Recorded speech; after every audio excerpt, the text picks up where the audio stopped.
really quick introduction for the rest of our really all-star panel here. So first I will introduce our colleague and our second moderator, Jayant Mahajan. Hello everyone, good morning. Good morning. So we have our moderator, Jayant Mahajan. He's a triathlete, a professor and fintech enthusiast. He has engaged in a clean tech industry in the past and remains passionate about the field of metaphysics as well. Jayant is a PhD in management, has experience across the different industries, real estate, education, information technology, hospitality and tourism.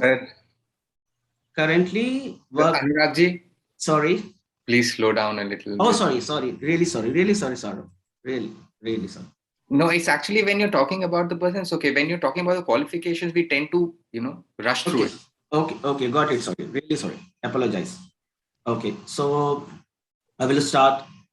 I think that's okay. You can keep it short. Currently, no. He's doing the translation, so I can understand Saurabh from. Okay, let's start now. Currently working as an assistant professor with the Christ deemed to be university. He is also a fintech and quantum computing enthusiast. He also works with a few NGOs committed to the cause of climate and social change. When not working, he is busy cycling, swimming, or climbing mountains. So we welcome the Jayant as a moderator of the session. Thank you very much. Moderation for the research part, and I will do the moderation for the media part. Do you want to introduce other panel or shall I introduce Jayant? You can continue, Anurag. Okay, so in our expert things, we have Sanjukta Mukherjee. A main area of work and research lies in gender, circularity, transition, and climate action. She is the founder trustee of a think and action tank, the Sustainable Design Research Consortium, SDRC. SDRC works towards alliance building and transformational change, focusing on sustainability, climate change, and gender justice, livelihood generation, and just transition. He's also an environmental lead auditor and a green building assessor. An alumnus of the US State Department, she has served in senior roles in Confederation of Indian Industry, Indian Chamber of Commerce. She also functions as a speaker with specific focus on sustainability as well as mentors, building entrepreneurs, the MSME sector, under the project supported by the US Mission Public Diplomacy as well as through her trust. Welcome, Sanjukta. Second panel, we have Vijayanta Anand. She is an associate professor in the Nirmala Niketan College of Social Work, Autonomous. She has been teaching for nearly 30 years in the field of social sciences. She has a master's degree in social work and a PhD in sociology from the University of Mumbai. She has associated with an NGO named Nirman, which has worked extensively for the migrant labor in the informal sector. She has been bestowed with the United Nations Award for her work in the area of migrants and HIV/AIDS. She has written extensively on varied subjects related to the social. So welcome to the Vijayanta. Do we have Mayank Agrawal here with us? I don't think so. I can't see Mayank Agrawal. Okay. Small request, if the intros can also be put on the chat, just like we put for Jayant ji. Okay. I guess the volunteer must be doing. Is he here? Yes, so I am pasting this. So can you please paste this? Yeah, for Saurav, please. Sure, sir. Thank you. We don't have Mayank. We have Kome Bastin here with us.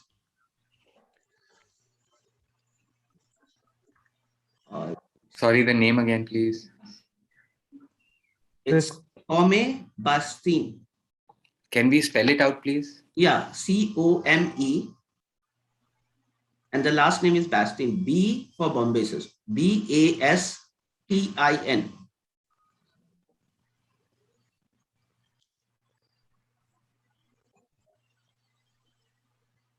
So, Jay, start rolling. We are missing 2 media people. Okay. Anyway, so I will throw the very first question to all our panelists.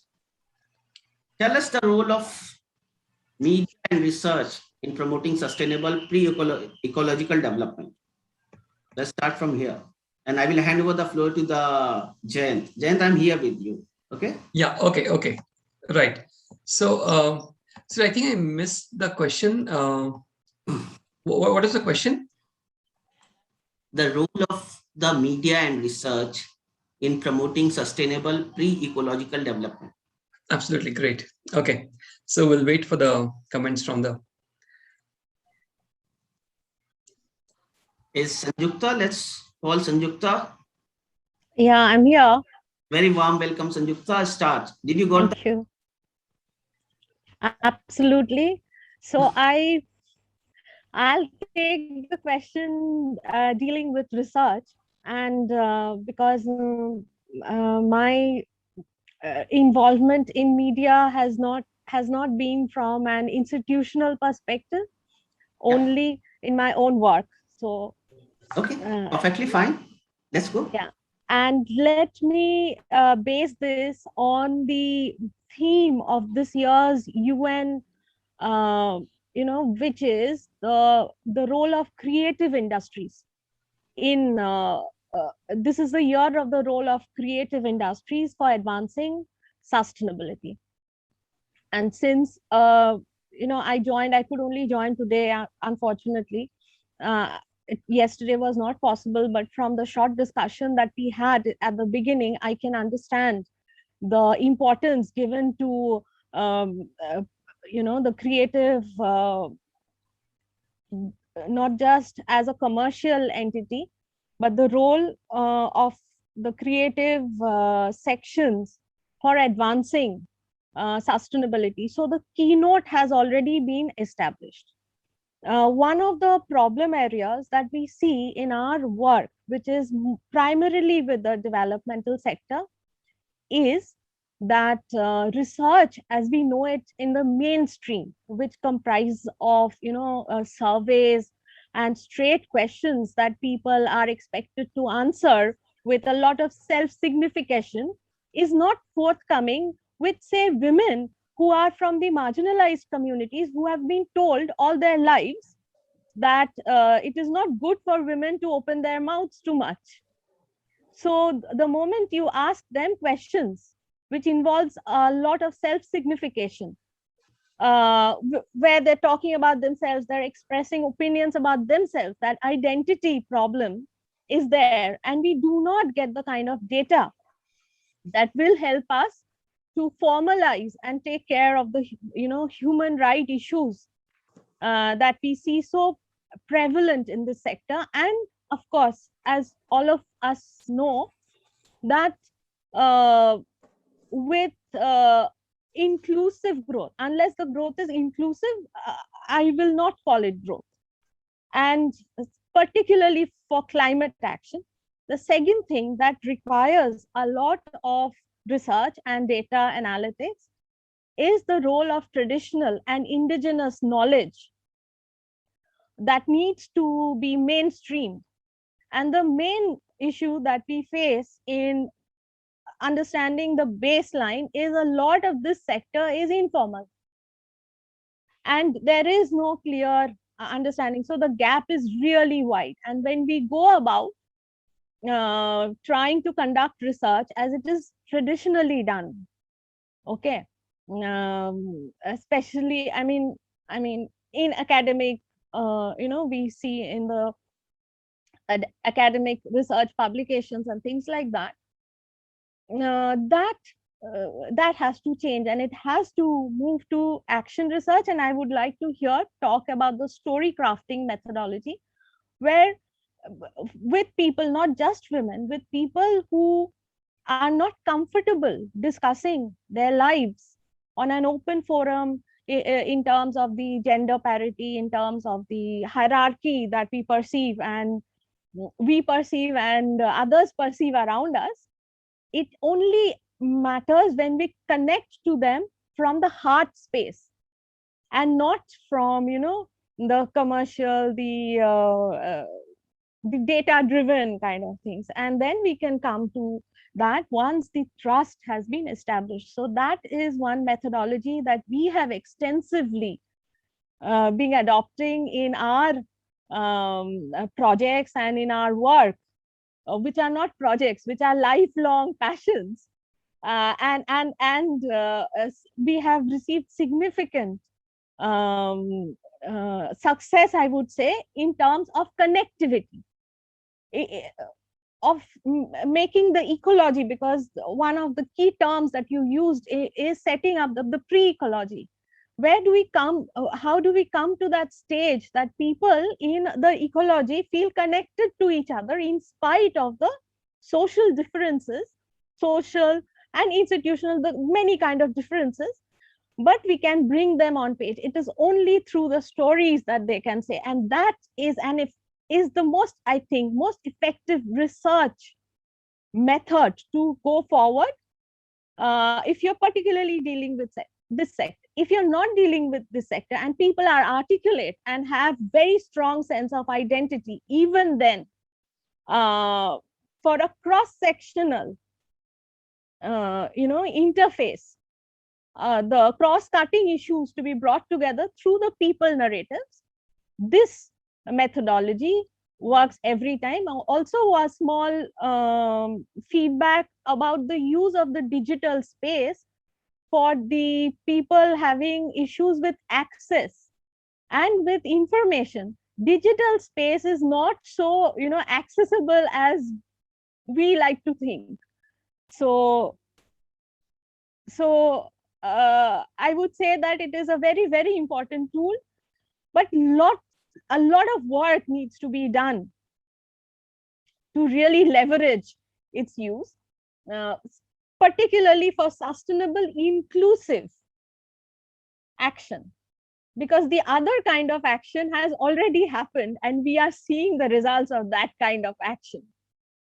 So, I mean, that's,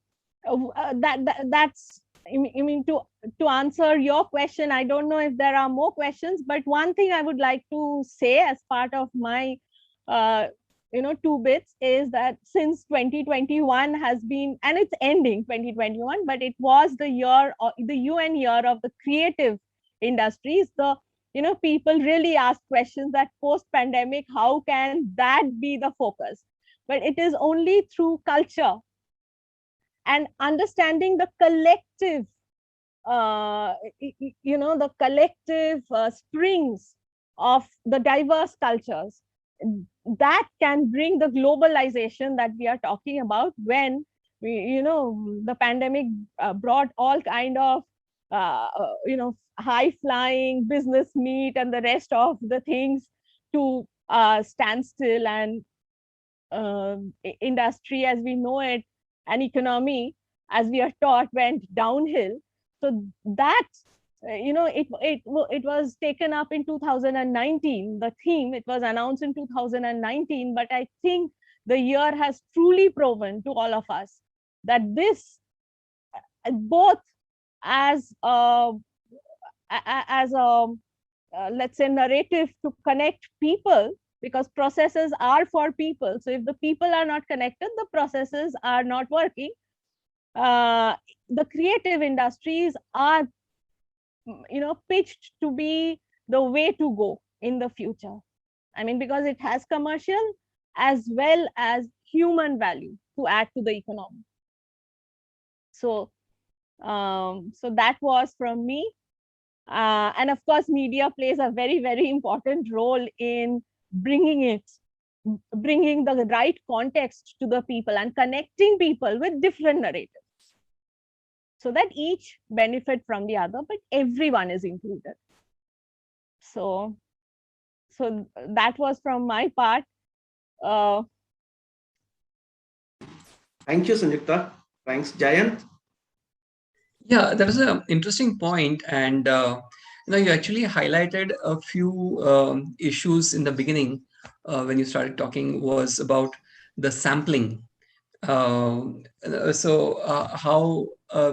getting a right sample is a problem, and if you have how to collect the responses, or there sometimes their inability to respond in the fashion that we want is an issue, and that actually hampers the research in the area of climate change. So that's one of the issues that you highlighted. You're right, and honestly, I don't know what the solution to this would be, because yeah, it's actually a far-reaching issue there.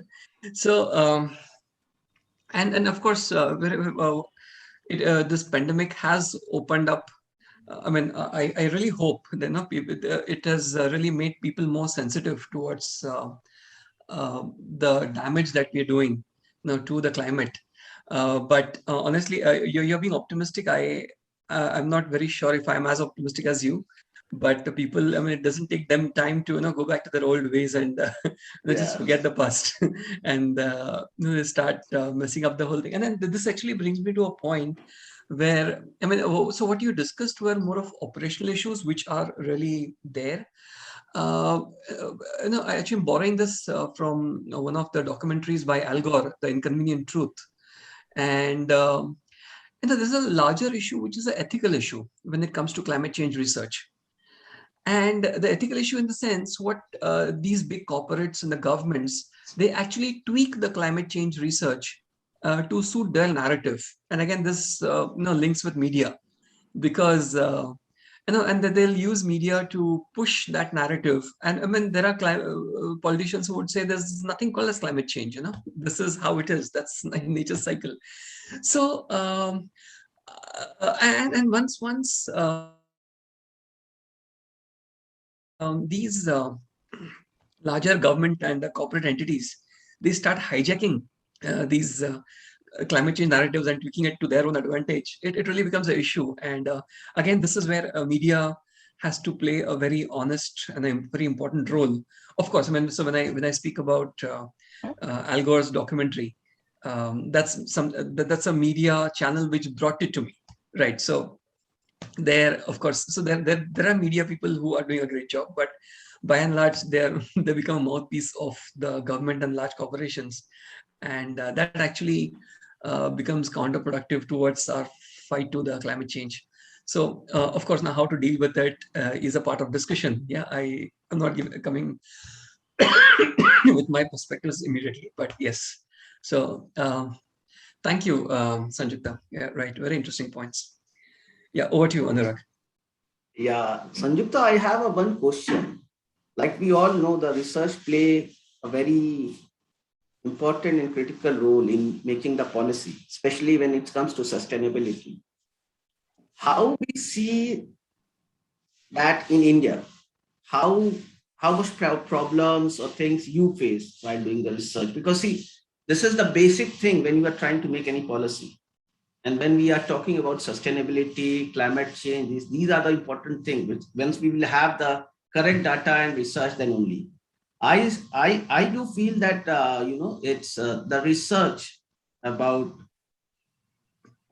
of impact of sustainability and these things is not happening in India at a large scale. Very few people are doing the research on particular this thing. What you have to say about this? One thing, Sanjukta, I just noticed the Satrajit is also here. Warm welcome. Yes. Oh, okay. Yeah, Satrajit, he is also one of the star researcher. So yeah, continue, Sanjukta. Great. So I'll also ask him to put in his 2 bits. The sector. Yeah, we would love to hear him, but he's hiding behind the camera. I don't. He always likes to give first precedence to women. That's good. That's good. Come on, Satrajit, wear the shirt and come on the camera. Yeah, he'll be back. I think there are network issues also. So Okay. yeah. So our sector of operation is mostly the informal, unorganized sector. We work with women, eco entrepreneurs, micro, but we only work when they come together in a cluster formation, informal. It is not a formal cluster or a a formalized structure we are talking about, that happens later on. Now, in this particular sector, now research for commercial purposes, I would say is forthcoming. So what is perceived to be the primary consumer of a product or a service, that segment is well researched. And even if in my my experience, even if the product happens to be clean tech, frugal clean tech and things like that, it has a very strong business case to make. So that kind of research is happening all the time. The issue is with the projections based on the research which uses traditional methods of unmapping what we cannot, the stratas that we are not kind of aware of in the economic sense. So the vast informal sector that who actually need the clean tech, okay, and are the primary users, but not the buyers of the product or the technology or the service, are not brought into the research purview. Because when we are looking at the strata analysis, we do not have that information anywhere. So that, you are right, absolutely right, that there needs to be a re-look. And I would like to say that the handicraft sector, I do not have the figures right now, but is a major contributor to the GDP. Also in terms of exports, it is riddled with middlemen who make most of the money that is being exchanged. So when I see a piece of paper with the figures on it, I look at that reality. But what is happening on the ground is the research and development funds that should have should have given to the champion or the leader, and most of these are single initiatives, starting with one person in the village who says, like, this pond is riddled with water hyacinth. Anurag knows what happened there on the ground, and the whole village is doing the business, and it's an exports business where they're taking care of the environmental damage from dumping waste in a pond, because there was water hyacinth growth and it couldn't be used as fresh water source, and the village supplementary income. In terms of the policy, I would like to say that Government of India has very good policies for even grants and things like that, that is used for the training. However, the understanding that especially in the remote villages, that agri-based productive work is ranked higher in terms of perception to women making things together. So men are not getting involved in that, and whenever the season for the agri-based work comes, women shift. So these are on the ground realities. What we get to see is how much was the export for a particular year from this particular sector. And I would like to say that in my understanding, there are small pockets of people who are doing exceptional work in this area. The joining of the narrative for it to be mainstreamed is what is required.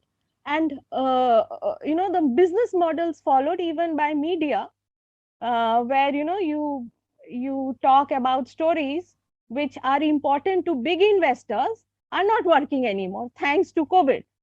So even I have seen a huge section of the media people that we know who particularly work with sustainability and climate change take a stand back and say, where is the money now? And the money is thankfully I'm very sure in coming days going to focus more on the actual producers and the reproducers instead of just the investors, because end of the day the investors will only look at what the outcome is.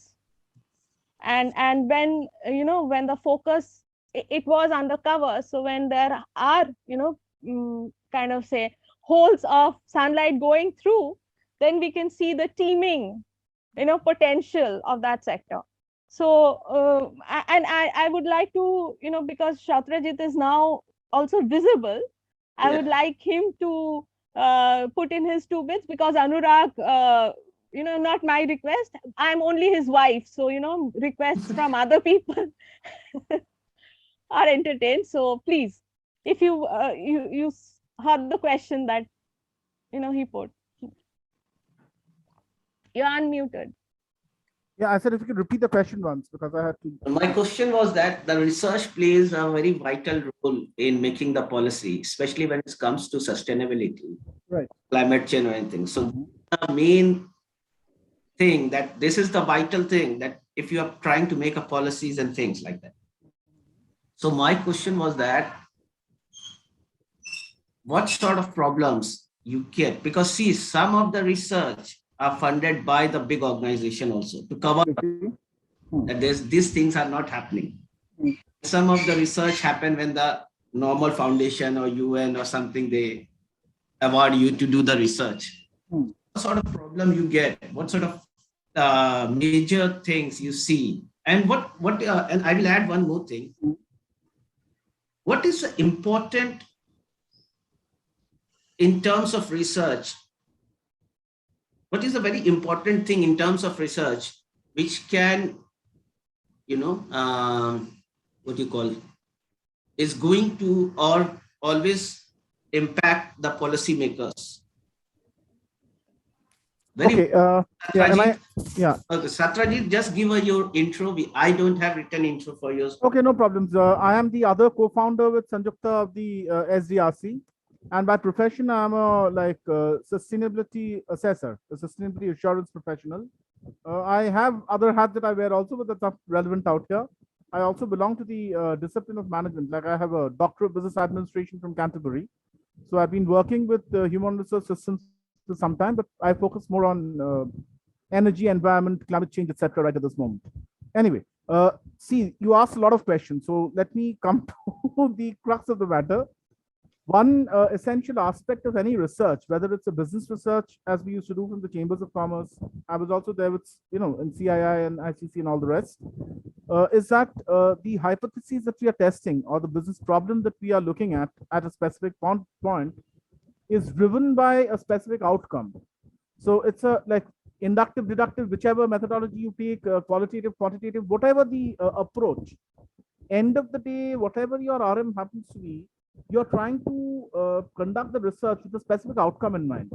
This at times becomes a bit of a problem when it happens to be any of the big companies who are trying to fund the research for a specific need, which might even be narrative building. Like suppose I happen to be the CEO of a specific firm and my focus is to bring into the social narrative or the social discourse space area that I am trying to do good for the climate with my work, then my research would be focused on that.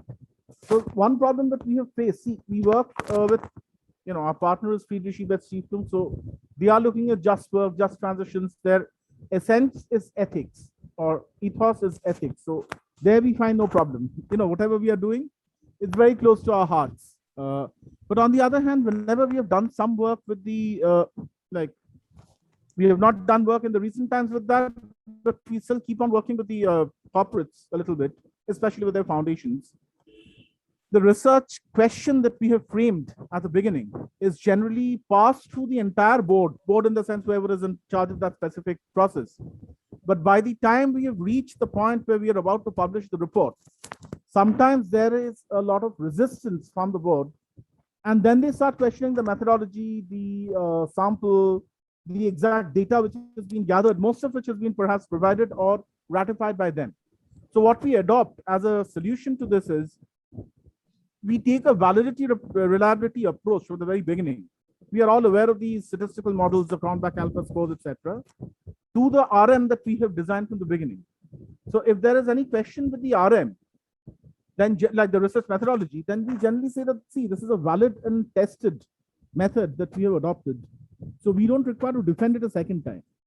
As far as the outcome is concerned, see, to be very frank, if the research, the principle, as we say in consulting, if the principle is not intent on having a specific research which is being presented, then we would not go on with that. But in that case, what we do, because we are a very small foundation, we are a very small trust ourselves, we generally take it away from that, whoever happens to be proceeding with it, and transfer it into a white paper or a monograph or something which would be there in the public domain or be there for anybody to approach or accept or access, let us say, in the future, in case they want to continue in that specific vein, or if they require that validated set of data or that validated set of information sets, let us say, in the future to work. So we have a lot of stuff which has been published, which is there with some of the repositories, where we get requests that we are doing this maybe in Vietnam, we are doing this maybe in Africa, in Ghana or Nigeria. So could we use your research? So we take a two-way approach. One is whenever there's a problem, if it's a methodology problem, we go by it by having pre-decided the validity of the methodology. If it's an outcome problem, then we try and see that our outcome should not be hurting someone, very frankly. So end of the day, if it's hurting somebody's specific, let's say, brand presence, we are not here as the judges and juries, right? So we can't take that stance. So essentially, we go about negotiating it as well as we could, either by creating a separate, research or outcome document, or perhaps putting it forward as it is required. So to answer the ethics question, that is there, like we can't help it. So we have to live with it. We have to find ways to negotiate it. And we have to look at the greater good of the ecology. That also cannot be bypassed because that's what we live by. Does that answer your question, or am I missing out something? Perfectly fine. Thank you. Anurag, one thing I'd like to put in is regarding the policy. My understanding is policy seems to be prescriptive, coming from above. Absolutely. But actually, it should be the other way around. And the wealth of traditional knowledge, indigenous knowledge that could really help the policy would be to make it more inclusive, to listen to their voices. And I think in our ways, in little ways, that is what we try to do, to capture those voices so that policy could be informed by that. Yeah. Because Correct. I think that is the role of policy, which needs to be looked at. It is always in most countries, I would say, a prescriptive process, which it isn't. Especially implementation policy. I'm not talking of broad-based umbrella policies, which are fine in their articulation and their spirit. But when you drill down to implementation policies, that is when you need to listen to the voices of the people whose challenges you're trying to mitigate. I'll join something like there's a process, there's a methodology which we call sociocracy, which has been put forward as dynamic governance. It's actually a book, but then it has become a methodology. So we trained in it ourselves. So whenever we see that there has to be something which ultimately emerges as a policy, that's the method that we use. Like we take a sociocratic meeting approach or a sociocratic, let's say, communication approach, where every voice is captured and every voice is captured as an internal stakeholder. It's not like I'm taking in the data and then what I have thought from before is what is going to come on the paper. Okay. So if anybody wants to take a specific methodology away from this session, then sociocracy, there's also something called holacracy, but I prefer the sociocracy approach. So the sociocratic approach, the dynamic governance approach, helps in forming a policy which is more equitable. Okay. Thank you, Satrajit. Thank you, Sanjukta. Jayant, you have a floor now. Yeah. Actually, this question is to Sanjukta. So this very interesting point that you made about using storytelling as research. So the question is, so is that so that's a qualitative kind of a research methodology that we're looking at. So is that a solution that you're proposing in a situation where the respondents are not able to respond to our formal structured questionnaire and those kind of things? So storytelling becomes a solution. Is that what you're trying to say? That is one use of the story crafting method, and I would actually use the term crafting because Okay. because when we are dealing with people who are not used to telling their stories because of societal perceptions about their role and their presence and things like that, based on the narrative that backed of course by the data and the real situation, what is coming out of it is the craft, and most of this has been seen to have great application in forming the enterprise vision together forward. So apart from the research, also the next application, because the narrative is both external and internal. Okay. So right. So this works both ways. If I use it in research, I am also creating the internal narrative for a woman who doesn't have digital access and is being told that you don't need digital access, and who is asked to contribute to the supplementary family income and could be a climate change agent. Right. Yes. So we are weaving these four, and there are many more, but I think the time is one factor. This aspect starts with the research, helps with the research, but has definitively long-term applications, because the academic background where we stopped at the research, or a lot of the the specific requirements from clients or projects ask us to stop when the project is over. We continue. So so that implementation aspect is woven into it at the beginning of the research, because most research stops after I have collected your data, and I can say yes, no, maybe, and put in, because every human being, by reading the questions, specifically research questions, tend to suppose the answers, because you have the hypothesis and things, and it gives a lead to the answerer. And if I am short of time and not interested, I actually say okay, like most of these, unless I'm a very unhappy customer, I'd say yes, happy with your service. I really am not interested in that particular service. And the score, what is it called, that score which companies do? Sorry, the net promoter score. The net promoter score says people are extremely happy with the service that Vodafone or X or Y is giving, and then why are sales not improving? Because people don't have the time to engage with you. Correct. That's right. Yeah. So you're getting wrong data. Correct. So this is where something like a story crafting method would help to really get the true insights. Yeah, yes. That's very interesting.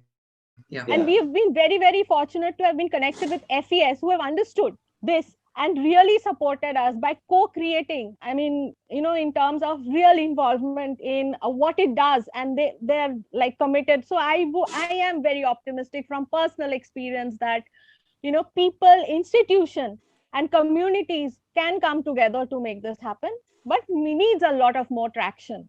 So okay.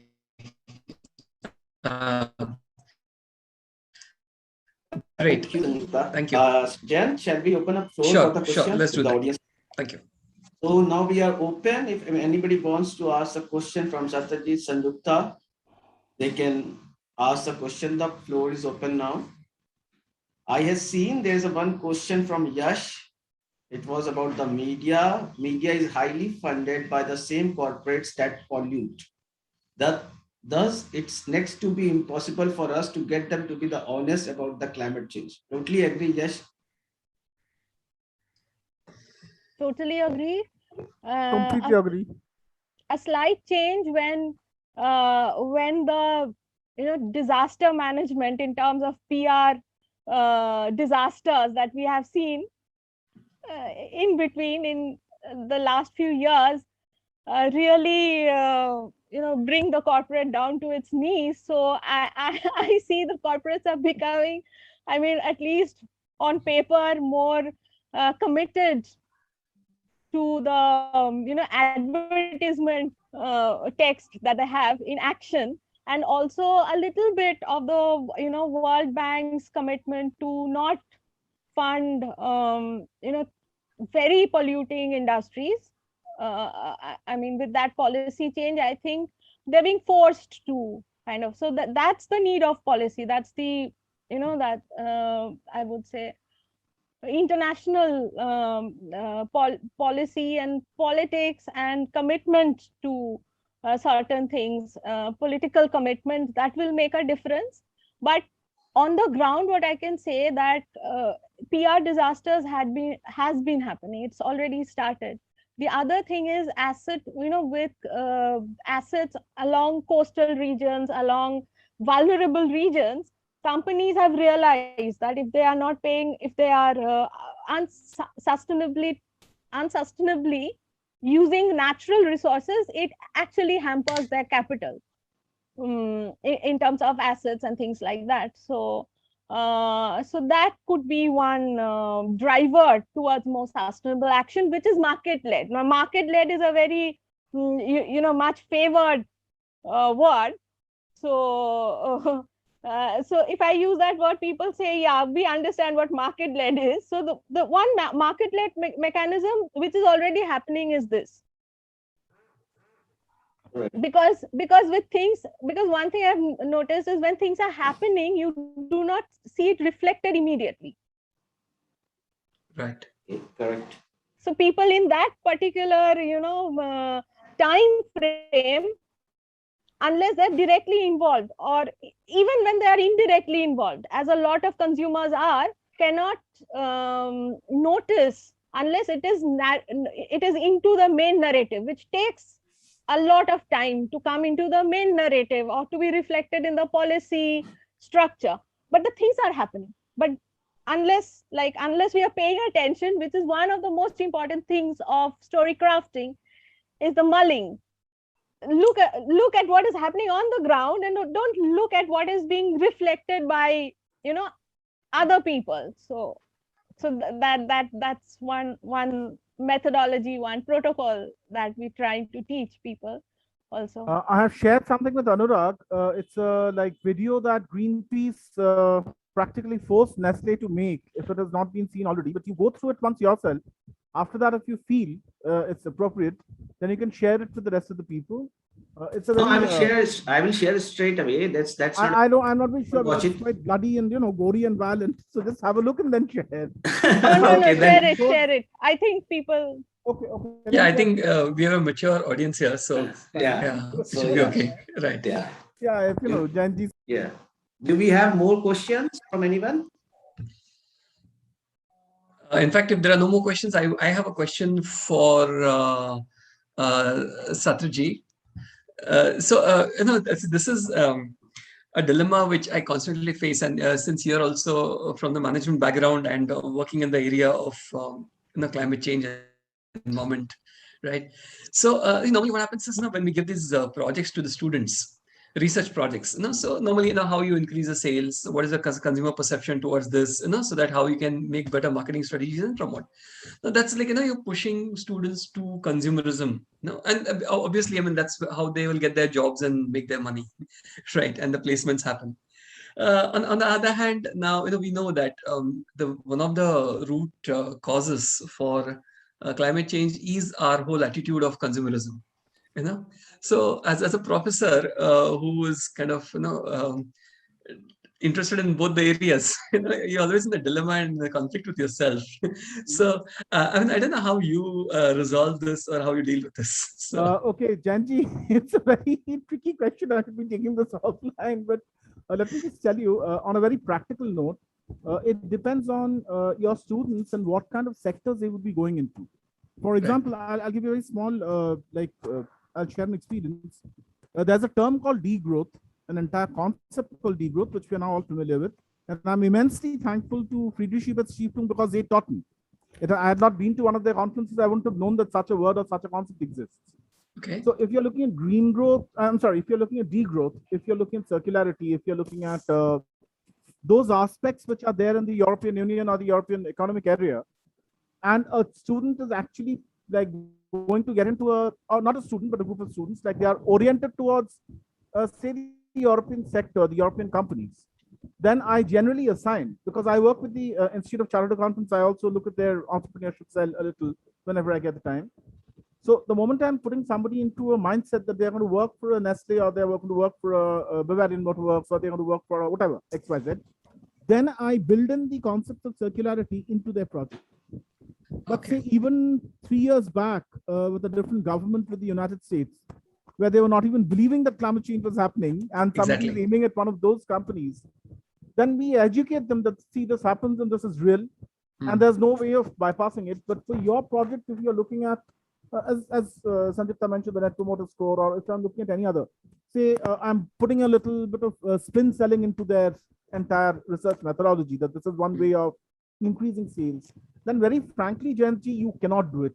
Like I'll tell you, your circularity can be a part of be a part of the specific student or that group of student projects. It doesn't happen. Yeah. We have one last question. We also got 3 minutes left. One last question from the audience, Abhishek. What should be done to make the balance between those researchers so that the actual result and reality of research come in front of everyone? Question. The kind of research that we have today, a lot of it is business research. So you see, whenever a company, a corporate is trying to enter new market, there would essentially be a lot of research, not just for the selling, but also for the feasibility. So all of that is one, big basket. The other, the kind of research is that when you enter into a project, you have to do the baseline assessment and not look at the, of course, also look at the, historical data that has already been generated. But you also need to kind of, based on the outcome that you're looking at, where the research is going to help you. Otherwise, nobody is doing anything, unless it has an application in terms of value. And by value, I don't mean always monetary value. That, to improve the value chain. So I need to know my stakeholders along the entire value. Companies nowadays are making the right sounds about, end of the life cycle of their product. And they are saying, listen, if you buy this, we are responsible for collecting, for recycling the waste. So you need to dump it XYZ. So it ties into the business research also, right? So where is most of my consumers, right? So I need to pay attention to the waste management system of those particular, say, segments in terms of urban, add something to peri-urban. what you're saying. Yes. Could I add something? See, there's one more thing that I'd suggest is that because we are dealing with a slightly younger crowd than what we are right at this moment, please invest into what I would not want to call social media, but multiple medium. In the sense, look at blogs, think of publishing a monograph, think of writing a white paper, something that brings the problem to the fore. It does not have to be something that you keep sequestered only to a specific business research. You want to write a paper, or you want to write something on a specific blog page, or you approach what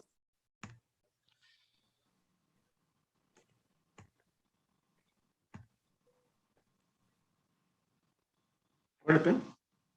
I think Satrajit got disconnected. Yeah. I hope the Abhishek has been satisfied with the answer.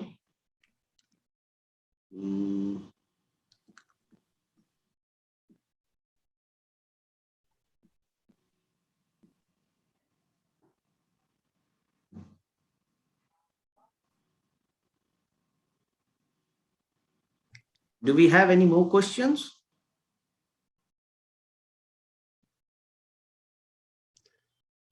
Yeah, looks like there are no further questions. And are we out of time now? I guess they both dropped it. Yeah, I think there's some connectivity issue. Great. Yeah. So, Jayant, let's close the room and Yes. end Yes. the session. Yeah. Yes. Yes. Let's. I think there are two people entered the waiting room. So I think they're trying to come again. I guess they are the volunteers. Our volunteers will look after them. That's not the issue. Acha, okay. Yeah. Okay, so I think we'll get everyone. Thank you, everyone. Thanks. Thank you, Jayant. Thank you very and much. Of course, a big thanks to Sanjukta and Satrajit. They both had dropped out now. So we will join the main session. Is that correct, Jyoti? Yes, sir. Yes, sir. Yeah. So we'll leave the room. Don't close the room. Just click on the leave room button and we will be back in our main session. Okay. Sure. Thank you, Saurabh. Thank you for all the help. Thank you, Saurabh, Preeti, Gargi. Thank you, everyone. Thank you, Anurag. Yeah. Right. Thank you.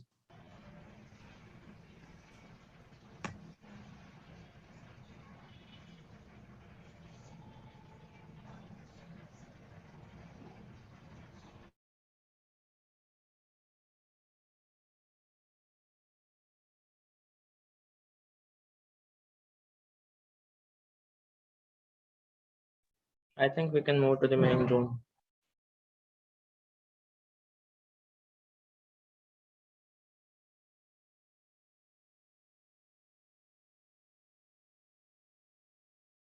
Yes.